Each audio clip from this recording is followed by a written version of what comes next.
Hola, ¿qué tal? Muy buenas noches. Mi nombre es Jaime Chincha y en el Perú de hoy nada está dicho. Tremenda jornada la de hoy, ¿eh? Ha pasado de todo, de todo.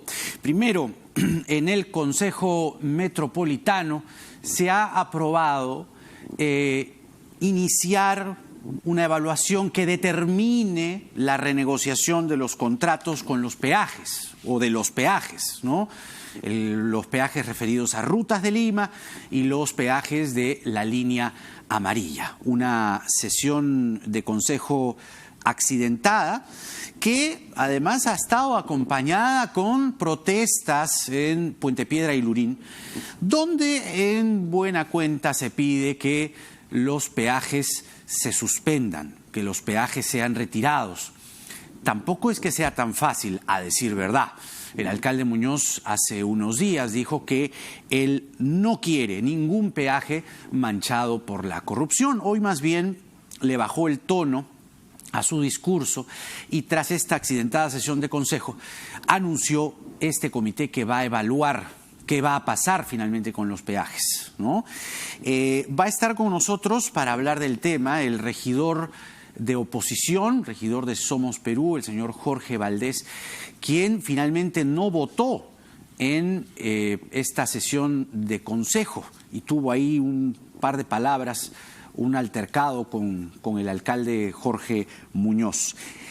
Muñoz estuvo esta noche con Patricia del Río, en Quien Tiene la Razón, y aprovechó para hacer sus descargos respecto a lo que finalmente va a pasar con los peajes. Un tema muy complicado, porque estamos hablando de la corrupción de Odebrecht, la corrupción de OAS, pero también al mismo tiempo, hoy Rutas de Lima no es administrada por Odebrecht, sino por Brookfield, y en el caso de Línea Amarilla ya no es administrada por OAS, sino por Vinci Highways. Escuchemos una de las primeras cosas que le dijo Jorge Muñoz esta noche a Patricia del Río.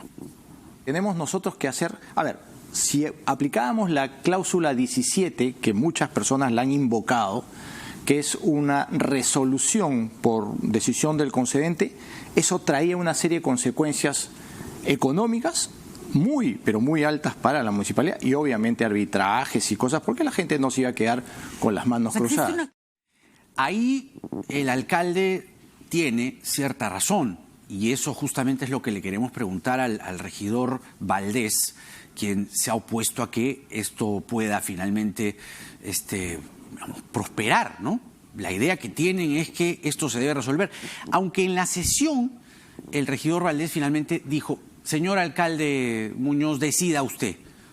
Finalmente es lo que corresponde, ¿no? Lo que la gente no quiere y lo que a la gente le enerva es, claro, peajes que fueron gestados en una trama de corrupción de tan alto vuelo, donde no se puso por delante los intereses de la gente, sino más bien se priorizó cuánto más podrían ganar estas empresas corruptas que le rompieron la mano, ¿no? Y además con agradecimiento por teléfono de por medio de la señora Susana Villarán, es ciertamente asqueroso. A primera vista es realmente un despropósito, pero también hay que ser sensatos, digo, con no patear el tablero así porque sí. Vamos a escuchar otra de las cosas que Muñoz dijo esta noche. Si hubiésemos pateado el tablero, como dije hace un momento, podríamos haber generado un impacto en los procesos anticorrupción. Podríamos haber generado también situaciones de costo para el país. Podríamos haber generado situaciones que no son recomendables para estos momentos. Entonces, yo estoy también instando a las empresas que están involucradas a sentarnos con la Contraloría y con el MEF para poder reequilibrar una situación que a todas luces tiene un desequilibrio. Ahí ciertamente parece ser una solución, concertada y no tan a la loca, no tan a la carrera, ¿no es así? Que se sienten con las empresas. Ahora, las empresas, tanto Brookfield como Vinci, lo que dicen es que ellos actuaron de buena fe. Ellos vinieron aquí, ¿no? Además, tomaron el control de Rutas de Lima y de LAMSAC, ¿no? Línea Amarilla, Sociedad Anónima Cerrada. y se encontraron con todo este bolondrón. Ahora, las fechas ciertamente son algo que podrían preocupar. El momento mismo en el que toman el control de tanto rutas como línea amarilla. Hoy tenemos, además del regidor Valdés, que está de camino, está viniendo para acá, una entrevista de lo más interesante, reveladora, que usted no se puede perder. Hoy viene el director de Reporteros, Gustavo Gorriti, quien además, después de todo lo que dijo Barata y todas las cosas que sucedieron después, es la primera vez que Gorriti ofrece una entrevista televisiva para hablar de lo que ha sido esta trama Lavajato, que muchísimo ha tenido que ver él en sus revelaciones y en conocer y acercarnos a esa realidad. Él se está listando y se sienta con nosotros ya mismo. Pero para cerrar este asunto, de momento, ¿no?, por ahora, respecto a lo que el alcalde Muñoz ha señalado, escuchemos un fragmento más de lo que le dijo esta noche a Patricia del Río. Nosotros lo que vamos a revisar es todo, absolutamente todo, porque nuestra tarea es llegar hasta las últimas consecuencias para buscar la mejora para los ciudadanos. Somos 10 millones de ciudadanos en Lima y nos merecemos una atención adecuada, con peajes adecuados, de ser el caso. Entonces tenemos que hacer una revisión como corresponde. Bueno, ya está con nosotros el director de IL Reporteros, Gustavo Gorriti. Gustavo, buenas noches. Muchas gracias. Buenas noches, Jaime. Placer. Mira, justamente, qué bueno tenerte aquí para... Esta es una de las consecuencias de tantas, ¿no?, que ha originado el caso Lavajato, la corrupción de Odebrecht, la corrupción de OAS en el municipio de Lima. Y además, mira qué tremenda situación, además, poniéndose en el lugar de la gente, ¿no? Porque la gente dice, estos peajes, el de Puente Piedra es un espanto, me los han puesto de ida, de vuelta, hay 18 garitas de peaje, además con una trama detrás de lo más escandalosa, con dineros, millones, etcétera, etcétera. Para ti, digamos, esta situación, en lo que tiene que ver con los peajes, ¿qué propuesta tienes para hilar con lo que acabamos de escuchar de Jorge Muñoz? Mira, primero que nada, cuando alguien quiere tener una imagen clara, concreta, visible del daño que hace la corrupción, de cuánto le cuesta al ciudadano, a la gente la corrupción, pues acá tiene uno. Ahora ella conoce de que hubo entregas de dinero que para todo propósito práctico fueron para una contraprestación de hacer reformas contractuales a favor de las compañías constructoras y darles también una serie de beneficios en cuanto a cobro de los peajes. Eso, en la corrupción al final, es el ciudadano el que termina pagando. Siempre es así. Pero claro, a veces eso va rebotando en varias bandas hasta que llega a la gente. En este caso, solamente hay un paso de por medio. Ahora, ¿qué hacer en este tipo de casos o qué hacer respecto a este tipo de empresas? Cuando se produjo la corrupción, estas eran empresas delincuentes, criminales, que utilizaron el soborno como una forma de ganancia de lucro adicional. Desde entonces, la situación de varias ha variado, entraron en proceso de confesión en gran medida gracias a los cuales conocemos hoy lo que ha sucedido, han pagado, quizás no lo suficiente, pero han pagado y han dado, repito, el aporte que tiene un precio altísimo para nosotros de la información. Entonces, dentro de todo ese proceso, además ha habido cambios de titularidad y todo esto. Sí. Tiene que hacerse obviamente una renegociación. Tirar todo el tacho y decir, por el hecho de que hay aquí un vicio primario, se termina con todo, eso no es el tipo de solución práctica que esta situación... La cabeza caliente no es la mejor consejera, ¿no?, en una situación así, aunque exaspera. Para enfrentar, ¿no? Mira, la lucha contra la corrupción y la lucha a fondo contra la corrupción tiene toda una serie de instancias que son paradójicas y que vienen además, han sido inspiradas inicialmente y copiadas, diría yo, en gran medida, de la lucha contra el crimen mafioso organizado. en Estados Unidos. Ah.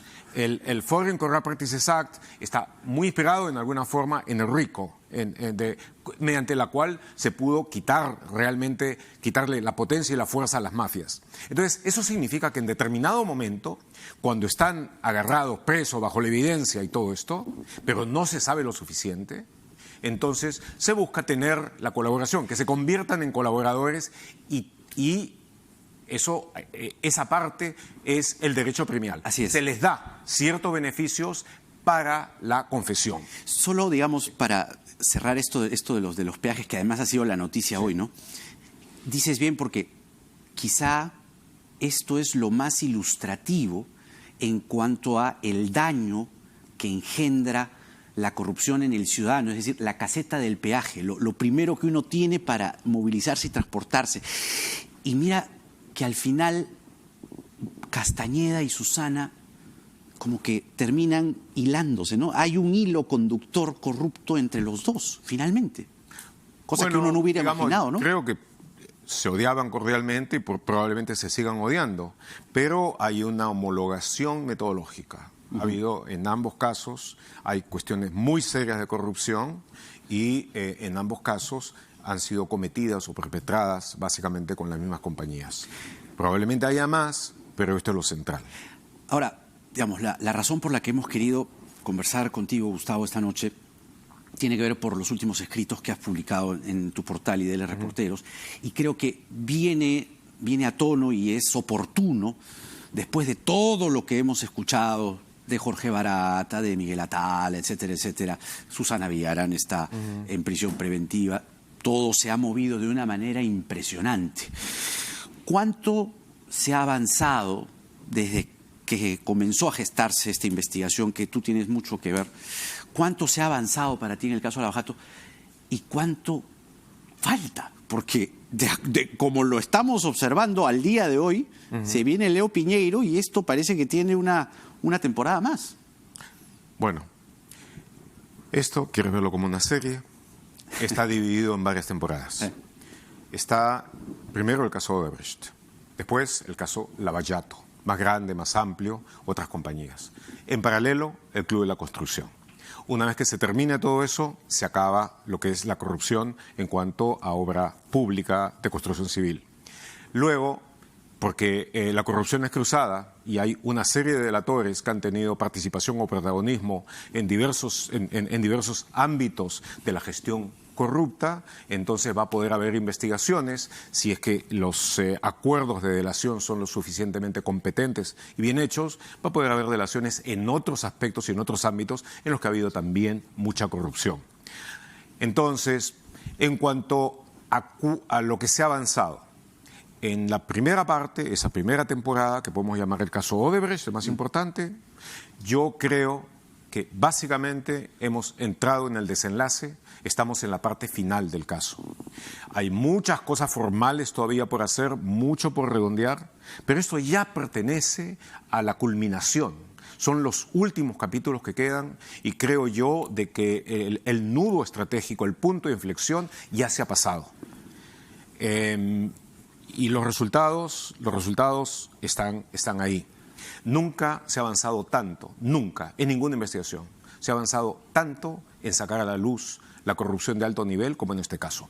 Hay que tener presente de que junto con el caso Odebrecht, en forma concomitante, salió el caso Lavajuez, el de los cuellos blancos o los NM Audios, que aunque pertenezcan a ámbitos diferentes, fueron totalmente complementarios, porque hizo posible, al develar, no todo, pero sí una parte muy importante de la corrupción judicial, hizo posible que se generara un clima que propició reformas, por incompletas que sean, pero que puso delante en la dirección, en muchos casos, a gente íntegra y dispuesta a seguir adelante con esto, y eso ha ayudado tremendamente a avanzar. De otra forma, lo más probable es, como ha sucedido en otras naciones, como sucedió en nuestro país en el pasado, como sucedía en Brasil antes de Lava Jato y de Mensalao, de que esto se hubiera atollado, empantanado en el nivel judicial. Ahora eso no está sucediendo. Haces bien en subrayar esta digresión del caso Lavajuez,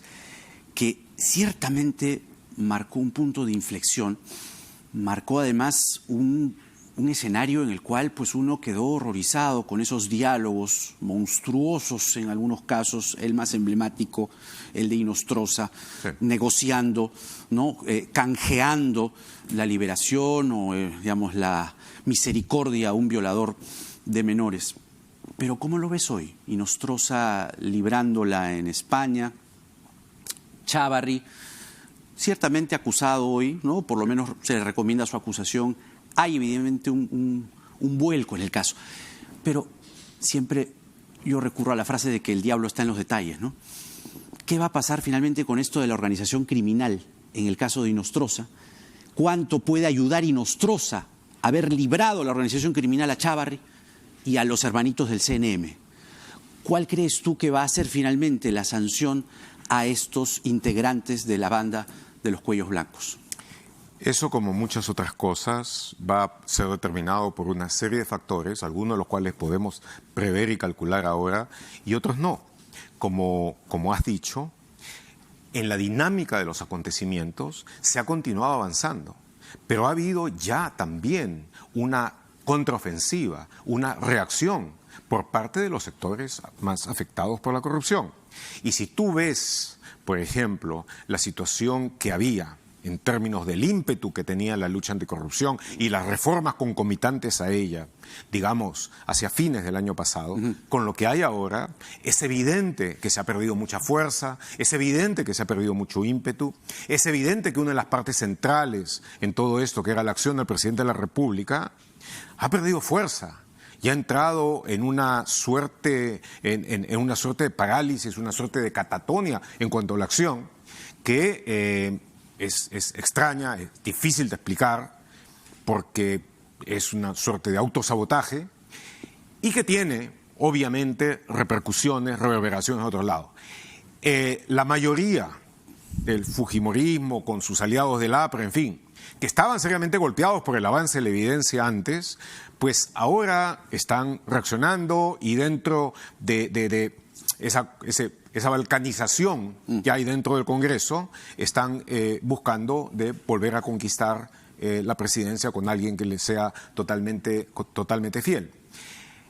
Hay una contraofensiva, como creo que es bastante visible en las redes, donde hay verdaderos escuadrones de lumpentrolls dedicados en forma profesional a tratar de hacer campañas masivas de desinformación, campañas masivas de ataques y de descrédito personales, todo con vista a oscurecer el panorama, a tratar de que se confunda a la naturaleza de los actores dentro de ese panorama, y eso en consecuencia puede tener un impacto, como es natural, puede tener un impacto. Ahora, dices bien lo de las redes sociales, porque yo pocas veces, creo que desde la época de Faisal, digamos, ¿no? En la época de Montesinos, nunca había visto discurrir tanta miasma, ¿no? Es impresionante la cantidad de desinformación, la cantidad de porquería que se destapa o que se pone, se exhibe, ¿no? Eso no es ningún destape. Pero cuánto el gobierno no está, digamos, creyéndosela. ¿No sientes eso? Que el gobierno está, digamos, en un momento en el que no está tomándose esta reforma como debiese. Como te digo, yo creo que ha perdido iniciativa. La catatonia que decías hace un momento. Creo que ha perdido iniciativa, que se está acercando a lo que es la catatonia, una parálisis de acción. El problema es que yo puedo entender, cualquier estrategia tiene periodos, momentos, hay momentos de descanso, de reposo, en los cuales se prepara los siguientes pasos que se van a dar, pero esto no da la impresión de que sea así, no da la impresión de que hay una idea clara de a dónde llegar y cómo hacerlo. Creo de que no hay una idea clara tampoco de cómo enfrentar a las fuerzas organizadas y poderosas que están a favor de la impunidad, y que creo que además no existe la idea de cómo contingentar, utilizar el tremendo apoyo nacional que existe a la lucha anticorrupción. Es decir, cualquiera de las... aquí hay dos cosas en el Perú que le interesan fundamentalmente a la gente, que son seguridad personal, seguridad ciudadana de un lado, y del otro lado la cuestión de la corrupción, la lucha contra la corrupción. Si uno encabeza en forma competente, cabal, honesta y eficiente ambas cosas, obviamente va a tener el seguimiento sin dudas de la gente. Y entonces, aquí es donde empieza, si esta suerte de catatonia, o llamémosla mejor, entropía, pérdida de energía, subsiste, entonces corremos un serio riesgo, que es el que se ha dado en otras naciones que han tenido a su turno grandes avances de la lucha anticorrupción que han provenido o de la sociedad civil o del Poder Judicial. Italia, con los Mani Pulite, por ejemplo, o Brasil, con Lavallato. En Italia, el avance judicial que se dio, que no fue acompañado simultáneamente por otras instancias políticas, terminó con Berlusconi en el poder. Claro. Y en Brasil ha terminado con Bolsonaro. ¿Cuánto de eso nos puede pasar? Es decir, estamos hablando de la catatonia, de la entropía, de esta parálisis que el presidente parece manifestar. Viene, como lo decíamos hace un momento, una segunda temporada, ¿no?, de denuncias y más destapes y revelaciones. Y no es solamente las revelaciones en sí mismas, que son altamente comprometedoras y han traído todo este cambio, sino que lo que vienen son los procesos. ¿Están los actores en la judicatura dispuestos a jugarse esa segunda fase? El presidente del Poder Judicial, por ejemplo, el doctor Lecaros, lidera eso que se debe enfrentar. Las revelaciones que probablemente continúen desde IDL Reporteros, claro que sí, van a seguir manifestándose. Has respondido el fin de semana en un editorial a los ataques que ha sufrido tu trabajo. Hubo el allanamiento el año pasado. Sí. Han querido vincular malamente a Susana Villarán con el IDL sin considerar que IDL Reporteros se crea después. Es decir, hay toda una andanada, digamos, terrible de desinformación. ¿Y cuánto vamos a poder sobrevivir? Bueno, sencillamente si hay una ofensiva, uno la aguanta a pie firme y después contraataca. Eso a mí no me preocupa. O sea, toda esa trolería amponesca y además a la que no resulta difícil ver quiénes son los que están detrás de ello y todo esto. Sencillamente es una cuestión de economía de tiempo. Si uno se pone a investigar quiénes son los que están, quiénes son los que pagan y cómo llegar a ellos y la responsabilidad que puedan tener frente a las necesidades de la investigación. Pero no me preocupan en absoluto esos ataques, que por lo demás son de una calidad intelectual, aún desde el punto de vista de los desinformadores, patética. Lo que sí preocupa es de que de uno u otro modo ese sea el patrón dentro del cual se desenvuelva la discusión pública y sin que haya mayores iniciativas que reportar. Entonces, por ejemplo, como tú dices, van a salir nuevos nombres y ya es mucho lo que hay. Y va a haber nuevas confesiones y van a sacar nuevos datos, todos los cuales quienes llevamos investigando a fondo el caso tenemos una visión bastante clara de lo que va a ser. Y eso irá a la acusación fiscal, ya lo ha habido en algunos casos y habrá muchos más, y luego de eso entrará a juicio. La gran ventaja que tuvo el caso Lavajuez el año pasado fue que terminó con el CNM, con toda esa entidad que estaba por encima de la organización y que era el nido de la corrupción, fundamentalmente. Termina eso, entiendo que por lo menos uno de estos ya está en colaboración eficaz, de tal manera que van a salir todavía más cosas interesantes sobre todo aquello. Pero termina eso y se empiezan a plantear las nuevas reformas. Las nuevas reformas, en buena medida, algunas de ellas son, digamos, no eran todo lo que se necesitaba, pero podían haber sido un paso adelante. Sin embargo, en cosas tales como el nuevo CNM, mira lo que pasó ayer. Mira lo de la Junta. Sí, pues, mira lo que pasó ayer. Entonces, en cosas como esa, peligra. Esta Junta va a ser la que evalúe, determine, etcétera, jueces, fiscales, que van a estar eventualmente involucrados en la lucha contra la corrupción. Este señor Dumet. Ahí tienes. Terrible. Ahí tienes. O sea, hay ahí un... Entonces, en medio de todo eso... mal sabor de boca. Sí, si es que no empieza a haber una actitud más clara, más decidida, que busque en forma pragmática en función de objetivos, hacer las reformas necesarias, no quede en formalismos, en tinterilladas, no la traduzca en eso, sino de que busque el resultado necesario para tener el tipo de jueces, el tipo de fiscales que necesitamos y para que también desde otras instancias se facilite el trabajo de ellos, entonces sí se podrá hacerlo. Si no, corremos el riesgo de retrotraer todo y habiendo descubierto, como hemos descubierto, que el pantano era mucho más grande y mucho más profundo de lo que pensamos inicialmente, de que a pesar del dramático avance que se ha hecho, de todo lo que se ha logrado, finalmente terminemos atascados en él. He ahí la preocupación, sí. Pero como dices bien, no hay que bajar la guardia. Estas revelaciones son históricas, marcan un antes y un después en lo que ha significado quizá el reinicio o la refundación de una clase política. Gustavo, te estoy como siempre muy agradecido. Gracias. Tenga buenas noches. Gustavo Gorriti, director de IL Reporteros. Vamos rápidamente a la pausa. Viene el regidor de oposición de la Municipalidad de Lima, el señor Jorge Valdés. Vamos a hablar del futuro de los peajes, justamente lo que veníamos comentando al inicio del programa. Nada está dicho.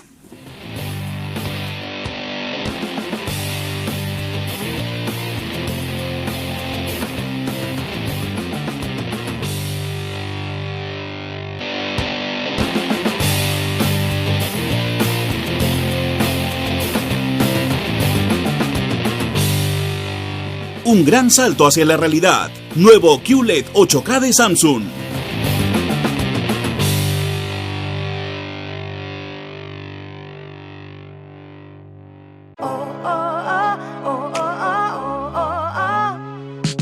Mastercard y Despegar te llevan a vivir la mejor experiencia de la Conmebol Copa América Brasil 2019, donde serás el protagonista de la alegría y la emoción que despierta este evento. Compra en Despegar con tus tarjetas Mastercard y puedes ganar uno de los 5 paquetes que incluye la entrada de tu hijo a la cancha, acompañando a nuestro equipo. Despegar, vivir viajando. Mastercard, patrocinador oficial de la Conmebol Copa América Brasil 2019. ¿No sabes? He escuchado por ahí que todos los peruanos que tengan los apellidos como figuran en una larga lista de la Embajada de España obtendrán la nacionalidad española inmediatamente. Así que si te apellidas Gómez, Chávez, Gutiérrez, Pérez, es una oportunidad que no puedes dejar pasar. Hay mentiras disfrazadas de noticia. Felizmente existe RPP, confianza por todos los medios. Para la mejor enfermera, maestra. No existe el regalo ideal, pero cuidar su salud es la mejor forma de seguir disfrutándola. Y en el mes de mamá, en la Clínica Cayetano Heredia, tenemos descuentos en todos nuestros servicios ginecológicos, ecografías y mamografías. Clínica Cayetano Heredia.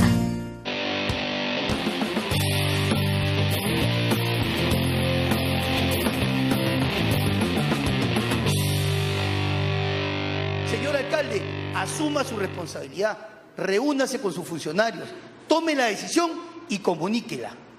Pero no rotemos la pelota más, no le demos más tiempo al tiempo. La caducidad de esos contratos está contemplada en las cláusulas.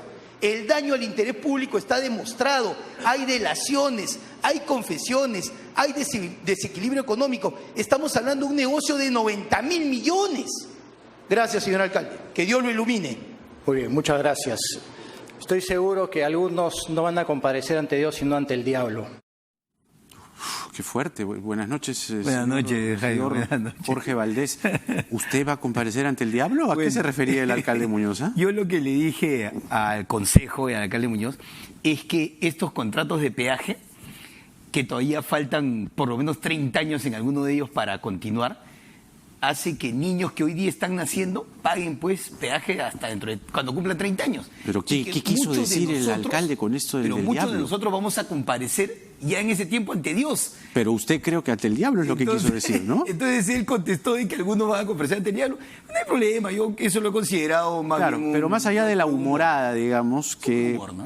Tiene su ironía, ¿no? Es así la política, ¿no? Es así la política. Que usted no votó en la sesión de consejo, ¿no? Nosotros hemos votado en contra. Por eso, votó en contra de esta, sin que nos dejaran. Esta comisión, digamos, este anuncio hecho para que se evalúe qué va a pasar finalmente con los peajes. Pero entonces, ¿cuál era su solución? Es decir, si no está de acuerdo con que exista una evaluación, se miren los contratos, se revisen las cláusulas, etcétera, etcétera, etcétera, y se tome la decisión de renegociar los contratos, ¿cuál es su salida? A ver, primero tenemos que ir al derecho mismo. A ver. El problema con el alcalde Muñoz, sus funcionarios y muchos de sus regidores oficialistas es que creo que no están leyendo. Y eso es un grave problema en general de la clase política y de todos. No leemos. Mira, el decreto legislativo 1362 que se apela para el proceso de evaluación conjunta, que es lo que se ha aprobado hoy día, no incluye la palabra renegociar. No la incluye. No existe en todo el decreto legislativo la palabra renegociar. En otras palabras, los que están hablando del término renegociar ni siquiera han leído la norma. Esta norma ha sido aprobada el 21 de julio del 2018. ¿Se refiere usted a la famosa cláusula 17? No. El decreto legislativo sobre el cual se basa el acuerdo del Consejo el día de hoy. Pero que lo que estaba diciendo usted en pocas palabras es que no se puede renegociar el contrato. Los contratos sí se pueden renegociar. Entonces, dentro de las cláusulas que ya están prescritas en el propio Congreso, en el propio contrato. Pero no se pueden renegociar en el marco del acuerdo que se ha aprobado hoy, porque está enmarcado en una ley que ha sido recién aprobada el año pasado, en julio. ¿Qué quiere decir eso? En el derecho no hay retroactividad, menos cuando se podría perjudicar un interés que está amparado en contratos vigentes. Ya, pero entonces, ¿cuál es la salida para usted? La salida ya existe en los mismos contratos. En los mismos contratos, sus cláusulas resolutivas consideran que si se demuestra el daño al interés público, lo cual es un proceso también, se puede ir a una caducidad. Esa caducidad es una especie de liquidación de los contratos en los que se sientan las dos partes ya obligatoriamente y usted recibe lo que le corresponde y la municipalidad recibe lo que le corresponde. Es una especie de liquidación del contrato. ¿Con el fideicomiso? Se tiene que liquidar todo, lo fideicomisado, los ingresos de ellos. Por ejemplo, para comenzar tenemos que sincerar cuánto se ha ganado. Por eso, pero ahí, digamos, la empresa no se va a quedar de brazos cruzados y va a decir, claro, aplíqueme lo que usted quiera y póngame tastá, yo me voy. No es tan así. ¿Qué nos hace pensar de que si tú le invitas a una renegociación que ni siquiera se puede porque no vale el término, ellos van a acceder de mutuo acuerdo? Tienes estabilidad jurídica, tienes una norma que no se puede aplicar, tienes el principio de legalidad. ¿Por qué una persona que no ha sido ni siquiera es procesada, una persona jurídica, ni procesada, ni ningún tribunal peruano ni internacional le ha dicho que sus contratos están mal? ¿Por qué se tendría que sentar a una negociación? Claro, pero en el caso de Brookfield y de Vinci Highways, Rutas de Lima y Línea María respectivamente, ellos dicen, oiga, yo actué de buena fe. Totalmente. Yo vine aquí de buena fe y yo no sabía, además ellos, digamos, para ser riguroso en los hechos, ellos no pagaron coimas, ellos no estuvieron en este festín. Entonces, ¿por qué tendrían que pagar por pecadores? Eso es lo que ellos sostienen en sendas cartas, pero si hacemos una línea de tiempo, cuando ellos compran estas acciones a estas dos empresas, los dueños de las empresas que vendían, Odebrecht y OAS, ya estaban presos, y estaban presos por el caso Lavajato, los dos dueños. Si Brookfield y Vinci no son pues unas empresitas, son empresas mundiales. Tremendas empresas, claro. Entonces no van a decir que no sabían que los dueños estaban presos, no van a decir que no sabían que en el Congreso de la República un año antes de 2015 ya había la comisión Pari por el tema de Lavajato, no van a decir que en Estados Unidos, donde se inician las investigaciones de Lavajato, ya estaba todo en marcha. Ahora, en Latinoamérica también. Ahora, usted le recrimina en la sesión al señor Muñoz, le dice, usted resuélvalo, ¿no? Es porque le corresponde. Decida usted.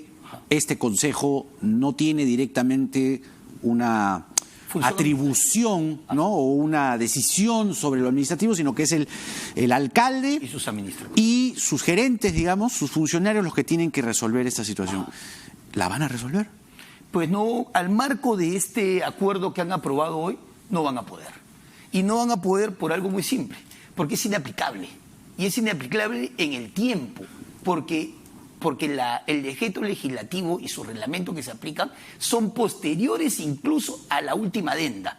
Por favor, es derecho simple. No se puede aplicar retroactivamente una norma, menos aún si esta te podría perjudicar. En el derecho penal sí se aplica retroactivamente cuando eso te beneficia, pero en términos de derecho civil no, menos si eso le va a permitir a una de las partes obtener una ventaja. Y de lo que se trata, si yo te invito a renegociar, principio administrativo, es que los dos obtengamos un beneficio en esa renegociación. No es que tú pierdes y yo gano. En el mundo de la administración, en los negocios, eso no existe. Y perdón. Por eso, entonces, la renegociación no tiene éxito, no tiene futuro. Va a tener éxito. Lamento decirle a la población que no va a tener éxito, y lo que ha hecho Muñoz hoy día... Porque esto se hizo en un marco legal y luego se modificó a otro marco legal. Así es. Y Muñoz lo que ha hecho hoy día es evadir su responsabilidad política y trasladársela al Consejo nuevamente.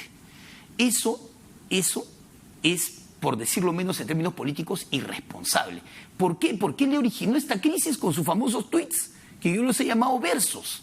Versos porque como no se convierten en prosa, no son realidad.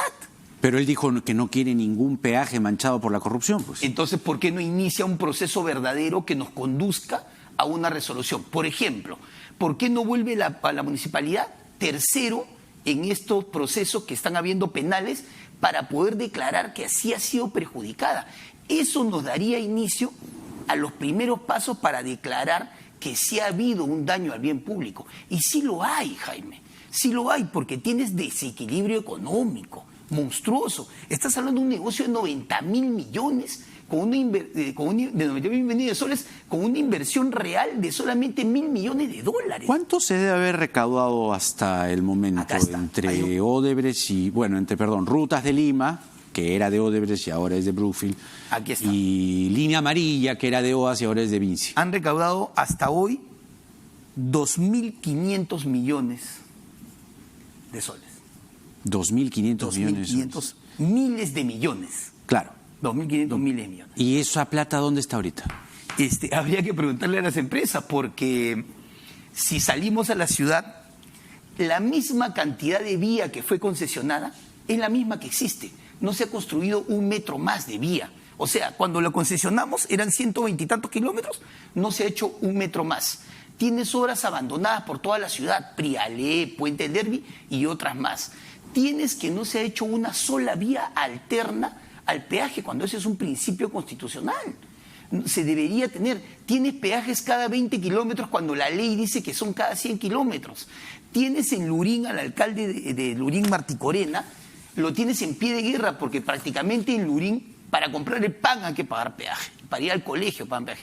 En Puente Piedra los compañeros del FREDIP están en pie de guerra también porque se les sigue cobrando y no se abre la vía alterna. En Villa El Salvador mañana van a hacer una gran protesta. ¿Saben por qué? La playa Venecia, que es la playa donde veranean nuestros vecinos de Villa El Salvador, la han cerrado, y ahora para ir a la playita van a tener que pagar peaje. Cuando antes pasaban de frente, daban la vuelta. Sí, han cerrado la vía, digamos, esta Costa Verde Sur que hizo Susana Villarán. Imagínate, ¿no? O sea, y eso lo estamos permitiendo. Por eso es que estos contratos ya son lesivos. Pero entonces, a ver, entonces el tema aquí es que Muñoz está atado de manos. O sea, no puede hacer. ¿Qué puede hacer? Los alcaldes de Lima Norte lo que dicen es: suspenda mientras tanto el cobro de los peajes. Eso no es tan tampoco simple. Es así, pues, ¿no? Pues por supuesto, quienes conocemos el derecho y la estabilidad jurídica sabemos que Muñoz no puede romper el contrato mañana. Por eso, pues, no puede hacerlo. Por eso. Pero tenemos que ir a un proceso que sí nos permita una caducidad de los contratos. Esta vía que se ha tomado hoy no es la vía. Y te explico algo más. Cuando se concluye este proceso, supuestamente, que yo creo que ni siquiera va a tener inicio, el Ministerio de Economía tendría que validar la adenda, ¿correcto? Porque eso dice la norma.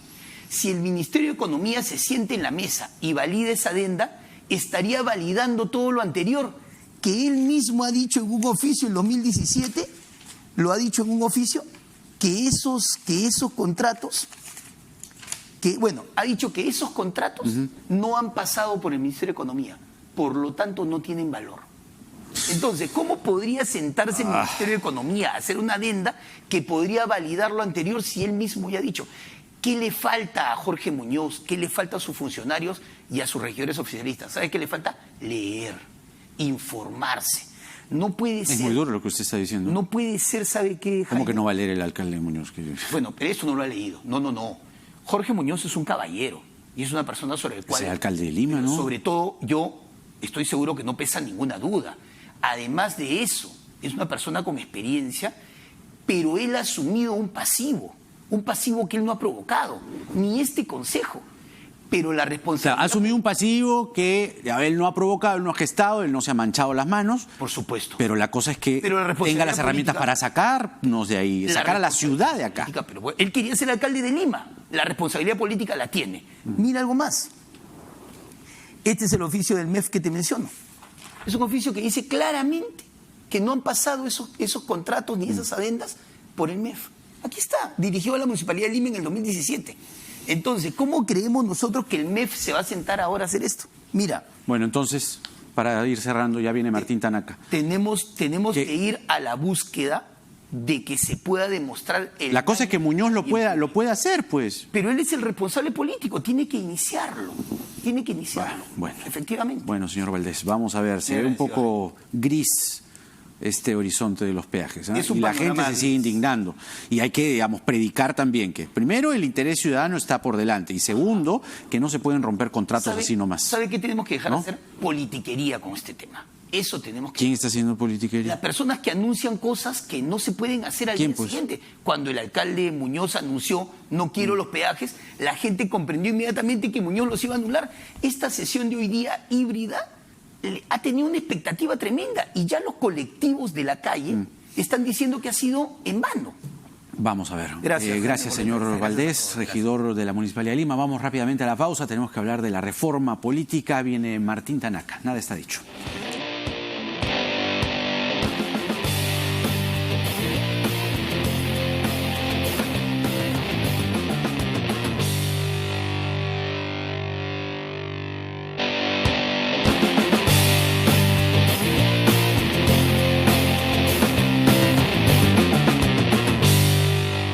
Un gran salto hacia la realidad. Nuevo QLED 8K de Samsung.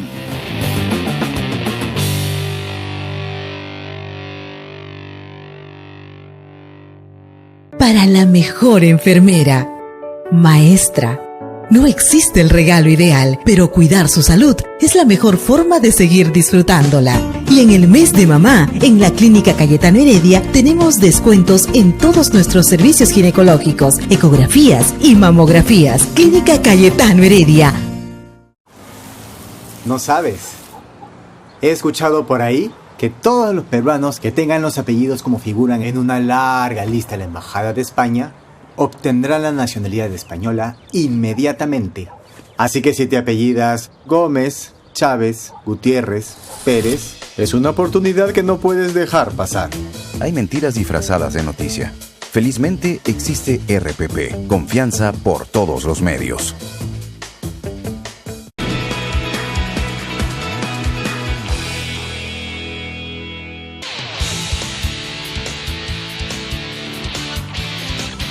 El juego de squash fue inventado alrededor de 1830 en el prestigioso Colegio Harrow de Inglaterra, donde los alumnos descubrieron por casualidad que al lanzar una pelota de goma perforada contra una pared, ésta se aplastaba y producía tiros muy variados.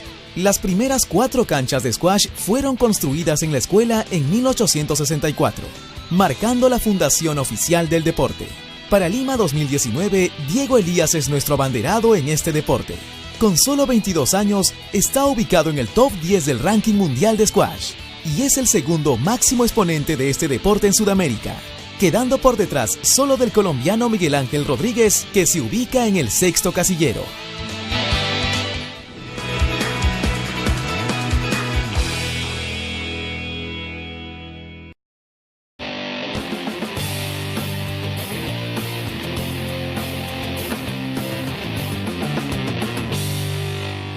Tanaca está con nosotros, él integró la Comisión para la Reforma Política. Martín, buenas noches, muchas gracias por venir. Buenas noches, gracias. Varias cosas, lo que ha pasado con la Junta Nacional de Justicia, que es, digamos, la reforma anterior, la reforma de la justicia, que mira los resultados que está teniendo, ¿no?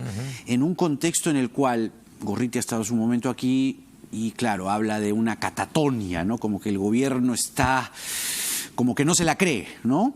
Y tenemos esta cifra que preocupa un poco del 67% que no sabe de la reforma política, lo cual te dice también que no se ve un liderazgo, es decir, que alguien se haya comprado el pleito. ¿Cuál es tu mirada sobre el horizonte con estos datos?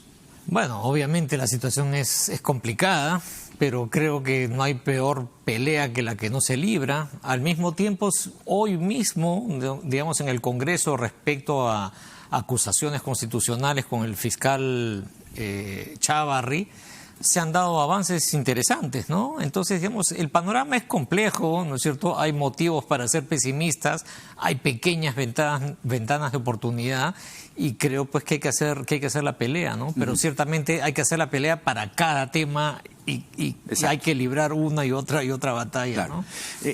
Tu mirada sobre la Junta, digamos, esto de que solo aprueben 3 de 113 no pinta muy bien. Es decir, estos señores son los que tienen que evaluar a jueces y a fiscales. Es decir, creo que, sin ser yo experto en el asunto, te deja la sensación de que de un lado el nivel debe ser bajo y de otro lado el examen no necesariamente ha sido el mejor, ¿no? Porque había algunos candidatos con un gran currículum, digámoslo así, ¿no? Y no han pasado la prueba. Entonces te hace pensar que tal vez también ha fallado en parte la prueba, ¿no? Claro. Este señor Dumet, ¿no? David Dumet, que ha sido primero en la evaluación, le han sacado unos tweets, unas cosas ahí, pero ahora, lo que dice el Poder Judicial es que se va a convocar a un nuevo concurso de méritos para elegir a los miembros de la Junta Nacional de Justicia. ¿Qué te garantiza o qué puede garantizar que, digamos, esto sí pueda resultar exitoso a diferencia de lo anterior? Así es. Si se va a repetir exactamente igual, y además no lo pueden cambiar mucho porque los anteriores nos están cambiando las reglas, tienen que hilar muy fino, ¿no? Claro, una situación compleja. Ahora, la reforma política. ¿La inmunidad ha sido una batalla perdida para el gobierno? Ha sido una batalla, una batalla perdida, pero que hay una última esperanza de rescatar algo, porque se ha dicho que el tema de la inmunidad podría regularse mejor modificando el reglamento del Congreso. Entonces yo creo que hay que hacer una buena propuesta entonces para modificar el reglamento del Congreso por parte de los propios congresistas, ¿no? Nosotros no hicimos como comisión una propuesta tocando el reglamento del Congreso porque expresamente el orden legal impide que el Poder Ejecutivo legisle sobre ese tema. Pero entonces los propios congresistas, las propias bancadas deberían ponerse de acuerdo para que la inmunidad no sea impunidad, ¿no es cierto? Claro. Ahora, en el debate surgió una que otra idea, que haga contrapeso a lo que había propuesto el Ejecutivo, que realmente ha sido desechado. Estamos hablando de la inmunidad de proceso y la inmunidad de arresto. Se habla que una de ellas, me parece que la de arresto quedaría en el Congreso. Queda en el Congreso, y que más bien la de proceso pase por una revisión ya no de la Suprema, sino del Tribunal Constitucional. ¿Qué te parece? Podría ser. En todo caso, esa fórmula es un avance respecto a lo que tenemos ahora, ¿no? Claro. Entonces, sí, no es completo, pero es un avance respecto a la situación actual. Entonces, sí, podría ser. Es que, como es una reforma política per se necesita, primero, fuerza política. Segundo, aplomo político y, como lo que te decía hace un momento, ¿no? Que el gobierno se la crea. Y el gobierno, con esto de la aprobación a la baja, como que no encuentra vasos comunicantes una vez más con el Congreso. ¿Cuál es tu mirada sobre el entendimiento entre el presidente y el premier? ¿Cuánto el premier le está poniendo punche a esta reforma o no? Bueno, es que hay que reconocer que para el Poder Ejecutivo es muy complicado porque están con muchas pelotas en el aire simultáneamente, ¿no es cierto? Y yo diría que se extraña pues muchísimo la existencia de una bancada oficialista afiatada, capaz de discutir, proponer y tener el protagonismo en la discusión, ¿no? Pues es evidente que los números no le dan, no juegan a favor de la bancada oficialista. Es un número relativamente reducido pues de miembros, ¿no? Entonces creo que esto tiene que salir por la presión del Ejecutivo, tejer alianzas con otras bancadas en el Congreso, ¿no? De hecho, eso es lo que ha permitido, por ejemplo, ahora la acusación constitucional contra el fiscal Chávarri, ¿no? Claro. Entonces creo que ese es un poco el camino que hay que seguir, ¿no? Tratar de generar consensos con otras bancadas, ¿no? Por supuesto es fácil decir y complicado de hacer, ¿no?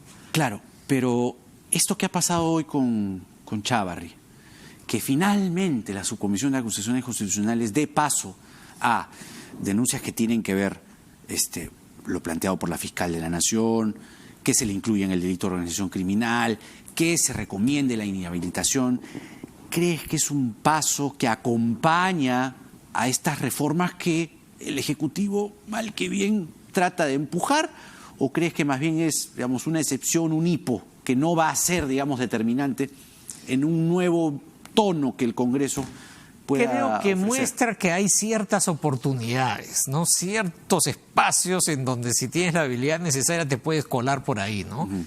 Entonces, creo que de eso se trata. Entonces, si se perdió la batalla de modificar la Constitución por el tema de inmunidad, entonces juguemos la modificación del reglamento del Congreso o juguemos a un acuerdo político para que sentenciados en primera instancia no puedan postular y ahí sí comprometámonos a cambiar la Constitución. Entonces, creo que hay mucho margen para conversar y para lograr cosas en medio de este mar agitado, digamos, ¿no? ¿El gobierno pescó de ingenuo en algún momento, crees tú? La semana pasada se reunieron, salieron, apretón de manos, ahora sí, vamos, y la respuesta de la Comisión de Constitución fue chao inmunidad.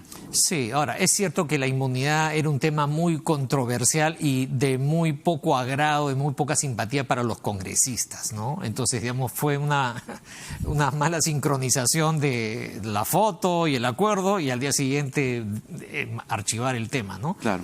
Pero yo creo que esto es, digamos, esta es una relación larga, digámoslo así, ¿no? Yo creo que no podemos decretar que funcionó o no funcionó por solamente el primer evento. Esto tiene para largo, digamos. Vamos a estar todo el año discutiendo estos temas y entonces va a ir ocurriendo de esa manera. En algunas cosas se va a ganar, en otras se va a perder, en otras va a haber un empate, en fin, y hay que empujar el carro lo más que se puede. Política, lo que tiene que haber es justamente eso, política, que es lo que a veces falta y se prima el adjetivo, ¿no? El descrédito reactivo más que la discusión política fina.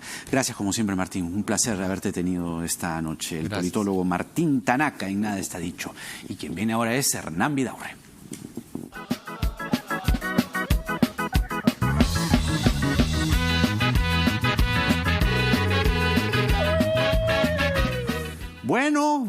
Bueno, como acabamos de conversar, pues la actualidad es hoy una maquinaria de sorpresas, de revelaciones, casos de corrupción y bueno, le toca el turno desde Madrid al Nobel de Literatura, Mario Vargas Llosa, quien se pronuncia. ¿Cómo le va, don Mario? Buenas noches, Jaime. ¿Qué hay de nuevo, viejo? Buenas noches. Bueno, Jaime, me has agarrado en un momento no muy adecuado. Estoy en mi lecho de amor. Aquí estoy, mira, qué lindo mi lecho. Qué bonito. Donde Isabel y yo damos rienda suelta a nuestros bajos instintos. Lugar donde a Isabel le gusta hacer travesura de niña mala y espera que yo le brinde la orgía perpetua. Lamentablemente, yo ya no le cumplo como antes, mi pluma ya no es la misma. Ahora estoy como Julio Iglesias, a veces sí, a veces no. Pero mi amor por Isabel es un amor platónico. Para ella la plata, para mí el tónico. ¿Qué hay de nuevo, viejo? Usted es un pícaro, Mario, ¿ah? Pero ¿cómo va pues esa relación que estuvo precedida de anuncios en los grandes medios, la prensa del corazón, como se dice en España? Así es. Bueno, aún me parece como si fuese ayer. La ex Miss Mundo de naricita respingada y de carácter indomable con la que me hubiese casado hace 45 años. Isabel soporta mis manías, mis neurosis y rabietas. Sin ella mi vida se hubiera disuelto hace tiempo en un torbellino caótico. Y no hubiera conocido a Chabeli, a Enrique, ni al cachudo de su padre Julio. Ella hace todo y todo lo hace bien, resuelve los problemas, administra la economía, me pone mis pañales, me da mi papilla, mantiene a raya a los periodistas y a los intrusos, y hasta cuando me riñe, me da el más grande de los halagos, cuando me dice: Mario, para lo único que sirves es para hacer peluche, estás de adorno en la cama. Dios mío, señor. Pero ¿y la boda, señor don Mario? Momentito. No digas esto en voz alta. Va a escuchar Isabel y yo la estoy haciendo larga, mi querido Jaime, porque ando chihuán. Isabel quiere boda como la de Sheila Rojas. Ahora entiendo a Pedro Moral. Ya no me alcanza. Ya mis libros no se venden como antes. Ahora todos leen Game of Thrones, Harry Potter, La distancia que nos separa. Renato Cisneros me ha opacado.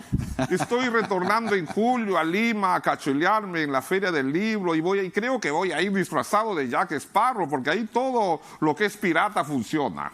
Caramba. Bueno, pues supongo que usted debe estar muy al tanto, porque usted anda siempre muy enterado de la actualidad. Claro que ¿no? sí, ando Por favor, pendiente. ¿qué opinión tiene de todo lo que está pasando? Claro que sí, Mario. mira, ando pendiente de lo que ocurre en el Perú y estoy, por ejemplo, pasmado, me he quedado boquiabierto, la foca Farfán ha vuelto con Yajaira Palacencia, yo me hubiera quedado con la Iturbe, ¿no? ¿Cómo es posible? Estoy intrigado por saber si Eric Sabater, eso no es bi, esas son cosas muy importantes. Oiga, don Mario. Y lo que es inaudito, me he enterado que Monique, Susi y la Tigresa van a filmar una película